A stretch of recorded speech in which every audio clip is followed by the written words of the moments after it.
Bueno, estamos acá en conexión con Nati Pettinari. Ella es licenciada en Relaciones Internacionales, es periodista y la verdad, Nati, que te sigo en tus posteos, en tus columnas y esto tan difícil para quienes no estamos en el tema, que es lo que de entender que son las relaciones internacionales, los diferentes actores internacionales en los cuales está inmerso nuestro país. Vos tenés una forma bastante clara de explicarlo, donde uno puede ver gráficamente algunas cosas dentro de lo que puede ir aprendiendo. Así que bueno, tengo mucho gusto de que otra vez podamos hacer una nota. Muchas gracias, María Ángeles, siempre tan amorosa. Un placer. Estamos notando últimamente una total injerencia en los distintos países latinoamericanos. Quiero que nos hables de eso. Sí, a mí me preocupa muchísimo la doctrina Monroe. Por ahí, viste, le trato de dar la importancia que tiene, por eso escribo notas y hago artículos sobre esto. La doctrina Monroe, a ver, es una doctrina de 1823. En 1823, pongámonos en contexto, nos estábamos formando como Estado-nación en los países de Latinoamérica y Estados Unidos era un país, pero no era nada, ni un décimo de la potencia que es hoy, en 1823. Pero ¿qué pasaba? Y bueno, seguían tratando de colonizar España, Francia, Inglaterra, tratar de meterse acá en el continente y sacar sus beneficios. Entonces, a Estados Unidos se le ocurre, ¿no? El presidente James Monroe con su grupo de asesores, lo que es la doctrina Monroe, que básicamente se resume en una frase que es América para los americanos. Que esto tiene como un doble sentido, ¿no? Porque Estados Unidos, América es su país, ¿no? Pero en realidad engloba todo el continente. Entonces, es como un juego. Sí, pero a su vez, digamos, para el distraído puede ser Estados Unidos, pero no, se refiere al continente, se refiere desde Alaska a la Antártida, te diría. Entonces, bueno, el tema era que no se metan estas potencias, que dice, el Reino Unido, Estados Unidos dice, no se metan en América, yo no me meto en los asuntos europeos, ¿no? América para los americanos. Entonces fue una doctrina que tuvo altibajos, todo, pero sigue hasta el día de hoy. Esta doctrina, por ejemplo, tuvo una influencia muy grande, se dieron intervenciones directas, ¿no? De Estados Unidos en República Dominicana, en Panamá, ahí hubo intervención durante la Guerra Fría, no hace mucho, hace relativamente poco. Permitió esas intervenciones, permitió los golpes de Estado y el apoyo, ¿por qué? Porque Estados Unidos ve al continente latinoamericano como parte de su esfera de influencia, ¿no? Donde acá manejo las cosas yo, es mi patio trasero, Latinoamérica, no se metan acá. Bueno, no hace tanto reconoció finalmente la influencia que tuvo en el golpe de Estado de Salvador Allende en Chile, en Argentina también lo tuvo, ¿no? Fue no solamente golpes de Estado, se pudo ver en eso. ¿Cómo juega tiene como esa herramienta psicológica que también usa en el demonizar a su próxima presa de alguna forma, a quien está en contra de sus intereses? Y que parece que siempre le sigue funcionando. Dale, claro. Y machacar en los medios de comunicación, o sea, tanto lo demonizan a una persona que después cuando lo sacan de las pestañas, todos aplauden. Y esa herramienta es como que se va multiplicando en el resto en nuestro continente. Claro, ha ocurrido, ha apoyado, bueno, no sé si vos te acordás de Henry Kissinger, el famoso secretario de Estado, ¿no? También hay testimonio de que cuando vino acá durante la dictadura, la más sangrienta que tuvimos, les dijo a los militares, háganlo rápido, como diciendo, elimine a quienes tenga que eliminar rápido. O sea, una influencia muy, muy grande. También económica, también con lo que fue el Plan Cóndor en Argentina, ¿no? Que no permitió que Argentina tenga su propio desarrollo nuclear, con la presión que ejerció sobre el gobierno de Menem. Bueno, ¿no? Marcar la cancha. Entonces, bueno, esto vuelve, acá la diferencia que hay con Donald Trump, ¿por qué yo vuelvo a hablar ahora de la doctrina Monroe? Empecé a hablar a fines del año pasado. a fines del 2025, cuando Estados Unidos saca la doctrina de seguridad nacional, que cada 2 o 3 años el presidente de Estados Unidos siempre la saca. Y ahí Trump habla de una vuelta de esta doctrina. Pero ahora, hará 15 días, Estados Unidos sacó el Departamento de Estado, del Departamento de Defensa de Estados Unidos, sacó un video explicando lo que era la doctrina Monroe y contando que la iban a implementar en el hemisferio. A ver, ahora no son las potencias de Inglaterra, Francia, España, sino que ahora el gran enemigo y quien no quiere que entre al continente es China. Y acá, bueno, seguro. Hay un problema muy grande porque China ya entró. Calladito y simplemente por medio del comercio. Es un eterno irrespetuoso de la autodeterminación de los pueblos de Estados Unidos. Es como que siempre encuentra herramientas para meterse y siempre encuentra la forma, el resquicio para meterse en los diferentes países. Sí, a ver, acá pasó algo que yo creo que es clave. Nosotros tuvimos un respiro, ¿no? Estados Unidos nos sacó el agua del cuello cuando ocurrieron los atentados del 11 de septiembre del 2001, ¿no? Hace más de 20 años atrás.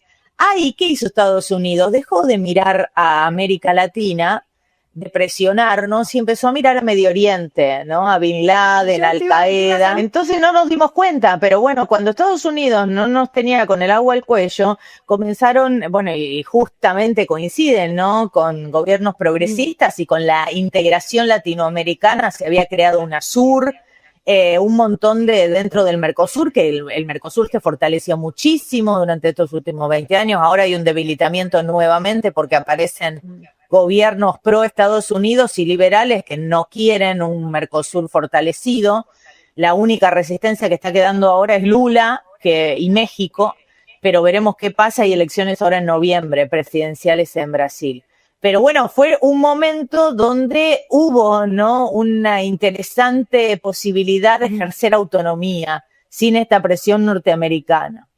Bueno, y Estados Unidos y Trump se dio cuenta ahora que en esos 20 años se metió China, y China ya le creó en Perú el puerto de Chancay, que es un puerto gigante con proyección de que da al Pacífico, ¿no? Con proyecciones de agrandarse muchísimo, y es uno de los puertos más grandes del Pacífico de América Latina. Entonces China se metió, como vos decís, por el comercio. China, antes Estados Unidos cuando venía y le decía a los países con la excusa, ¿no?, de queremos democracia, queremos que se respeten los derechos humanos. Aparecía el presidente Jimmy Carter, ¿no?, hablando de esos temas, y ahora ya directamente, bueno, no, China lo hace con el comercio, como decís vos, y Estados Unidos también. Ahora como que con Trump se saca la careta, no exige más democracia o derechos humanos. Ahora como que la perspectiva es otro, y como que se sacó la máscara, porque te lo negaban, decían que doctrina Monroe, no. Ahora, antes había que estar averiguando un poco qué había detrás, ahora es muy explícito. Claro, eso llama la atención, sinceramente llama la atención. Bueno, creo que es un cambio muy grande. Quizás sea algo de moda o algo, una usanza, porque también nuestro presidente es bastante explícito, cosas que antes también, claro, es verdad, que bucearlas un poco. Nati, es verdad. ¿qué es solamente para que China no se le meta en el patio trasero, o buscan, bueno, aparte de los recursos, qué es lo que tienen, que viene detrás de todo esto? ¿Cuál es? Claro, son los recursos. En esta lucha, ¿no?, de hegemonía también, o sea, quien controle los recursos va a ser más poderoso. Esto es así. El nuevo desarrollo tecnológico requiere de litio, de tierras raras, de gas, de petróleo. Entonces, la verdad que Estados Unidos lo que quiere principalmente es tener el control sobre los recursos, sobre los pasos marítimos, que hoy son clave dentro del comercio. Sí. Fíjate lo que está pasando con el estrecho de Hormuz. Sí. Argentina, bueno, ¿no?, el desarrollo de Vaca Muerta es sumamente importante para nosotros como país, ¿no? Y Estados Unidos, por ejemplo, ¿qué hace en el Atlántico Sur con cuestión Malvinas, ¿no?, que Argentina relaja ahí? Y bueno, es el control de ese paso ese paso marítimo. Entonces, bueno, acá hay una puja por poder, ¿no? Entre dos países hegemónicos. Ahora, vos decís, ¿qué tiene que hacer un país como Argentina? Primero, lo que tiene que hacer es llevarse bien con el vecino, llevarse bien con Brasil, que es el poderoso de Latinoamérica. Claro. No hay manera hoy Brasil en Latinoamérica, quien marca el paso es Brasil. Por todo, sí. ¿no? Porque Sí, por su magnitud, por su comercio, por su producción. Sí, y porque tiene una política autónoma dentro de toda una política exterior, que es lo que busca Lula, ¿no? Pertenece al BRICS, que Argentina lo rechazó la entrada, lamentable, un espanto. Entonces, eso va generando otros circuitos autonómicos que le permiten a los países por ahí salirse de... Sí, seguro, tener otra defensa. Ahora, ¿qué defensa también nos queda? Porque, bueno, por ahí se van firmando contratos, se van contrayendo deudas, porque la forma económica es una de las maneras también de someterte. Y esos contratos y esas deudas son a plazo. ¿Cómo queda la Argentina? Pues después tenés que respetarlos a los contratos. Vos decís De otorgamiento el Fondo de Monetario. recursos, de explotación. Y claro, bueno, acá hay algo gravísimo, claro, hay algo gravísimo, ¿por qué? Porque está en juego la soberanía del país, y si tenemos un gobierno que no le importa la soberanía del país, fíjate lo que pasó con la ley de tierras, ¿no? La soberanía, digamos, un país, si hay, digamos, el país, para ejercer soberanía, tiene población, territorio y poder. Esos son los tres componentes de un Estado. La población y el poder, bueno, pero el territorio no se puede multiplicar. El territorio es el territorio que es. Y el Estado sí o sí tiene que ejercer soberanía sobre su territorio. No. ¿Cómo la ejerce si un país compra el territorio y recurre a su propio país para juzgar lo que pasa ahí, y no Argentina, utiliza su propio... Es gravísimo. Sí. Es ¿viste? gravísimo. Entonces, y no sé cómo vamos a salir, esa es mi curiosidad, ¿cómo iremos a salir de esto? Mira, una vez nuestro país tenía una deuda externa gigante y parecía que nunca la íbamos a pagar, y un día se pagó. Así que yo creo que, bueno, que esto va...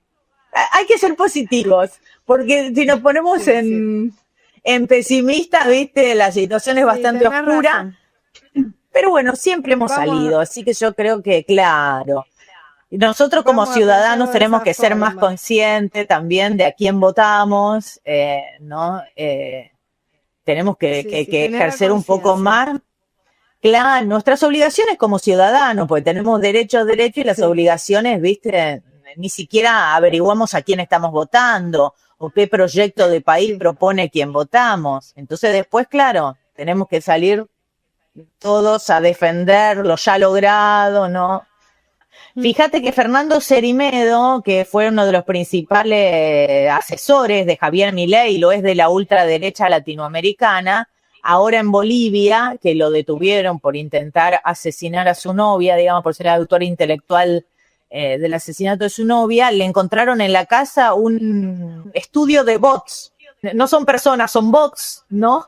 Que contestan en redes sociales. Bueno, y ellos lo niegan y que bueno, ahí está comprobado. Se lo encontraron físicamente en su casa en Bolivia. Entonces, viste, también nosotros tenemos que prestar atención, pero también hay unos hilos que se están tejiendo para que se trascienda información falsa. Lo hizo con el gobierno, con Bolsonaro, que él asesoró la campaña de Bolsonaro. Claro. Una de las cosas que hizo Cerimedo fue desprestigiar el sistema electoral brasilero, que es electrónico desde los 90, que en Brasil es súper necesario porque es un país gigante con ciudades en el medio de la selva, muy difícil de acceder. Entonces, sería muy difícil tener los votos rápido, ¿no? Con el sistema electrónico, que no le han encontrado fallas realmente. en tantos años, desde los 90 te estoy hablando, nunca nadie lo criticó y hay consenso y hay observadores internacionales y se encargan de desprestigiar este sistema. Vos fíjate cómo van erosionando la democracia. Entonces acá la responsabilidad es nuestra como ciudadanos de, bueno, no dejar que esto ocurra, de frenarlos, de prestar atención, miren lo que está pasando, porque es gravísimo. Nati, ¿y esto también puede tener que ver con esta intervención de Estados Unidos, digamos, para mantener esas derechas?